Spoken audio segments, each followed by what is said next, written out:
Good day, everyone, and we are diving straight into some breaking news that has been making waves across Katsina State and the entire nation. A secret letter has surfaced, and what it reveals is nothing short of controversial. The Katsina State government is reportedly seeking the court's intervention to release 70 suspected bandits as part of what they are calling a peace deal.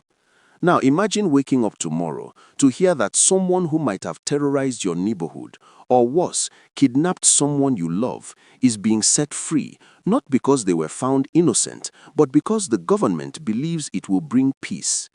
That is exactly what families across Katsina are grappling with right now.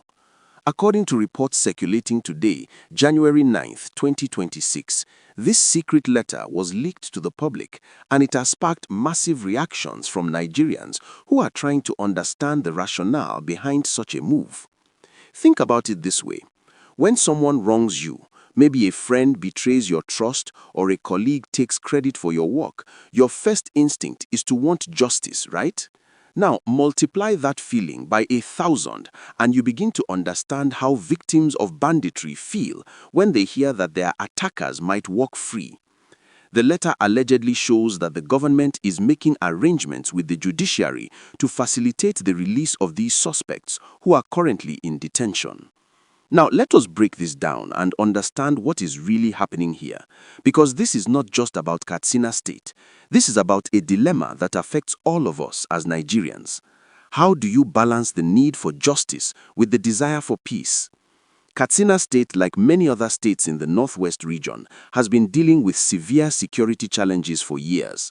We are talking about communities where parents are afraid to send their children to school because they might not come back home.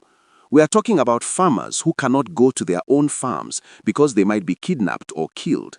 Imagine working your entire life to build something, only to have it taken away by people who believe that violence is the answer to their problems. The government has tried various approaches, from military operations to negotiations, and now it seems they are going all in on this peace deal strategy. But here is where it gets tricky, and this is something we can all relate to. Have you ever been in a situation where you had to choose between doing what feels right and doing what might actually work? That is essentially what the Katsina government is facing, except the stakes are infinitely higher. Lives hang in the balance. The leaked letter suggests that the government believes that prosecuting these suspects might derail the peace process. They argue that releasing these individuals could serve as a confidence-building measure to bring more bandits to the negotiation table. It's like when you are trying to resolve a family dispute and someone suggests that one side needs to make the first move to show good faith. The government appears convinced that this is a gamble worth taking. They are essentially saying, if we release these 70 people, maybe hundreds more will put down their weapons and come home. Critics of this approach are not holding back, and honestly, can you blame them? Many Nigerians are expressing their frustration on social media, questioning how releasing people accused of terrorizing communities can lead to genuine peace. If you have been following the channel and enjoying these deep dives into important issues, please take a moment to subscribe and hit that like button. It truly helps us continue bringing you stories that matter. Now, back to the critics. They argue that this move could embolden other criminal elements. Think about it from a psychological perspective. If you are a young person in a community where there are no jobs, no opportunities, and you see that people who chose crime are being released, what message does that send? It tells you that crime pays, that there are no real consequences. Security experts are weighing in with valid concerns. While dialogue and reconciliation can be effective tools in conflict resolution, look at countries like South Africa after apartheid or Rwanda after the genocide. They must be accompanied by accountability and genuine commitment from all parties involved. Experts warn that releasing suspects without proper monitoring or rehabilitation programs could backfire spectacularly. It's like trying to help someone overcome an addiction by just being nice to them without actually addressing the root causes. If these individuals return to their communities without any support structures, without job training, without counseling or alternative livelihoods, there is a high risk that they could go back to their old ways. Others point out that peace deals with bandits have been tried in various forms across the Northwest, with mixed results.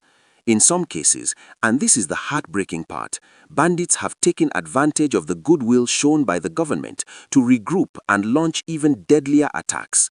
It's a betrayal of trust that leaves everyone worse off than before. What makes this situation even more complex is the legal aspect. The government is reportedly asking the courts to intervene in what is essentially a political decision. This raises fundamental questions about how our democracy works. Should the judiciary be involved in decisions that have significant security and political implications?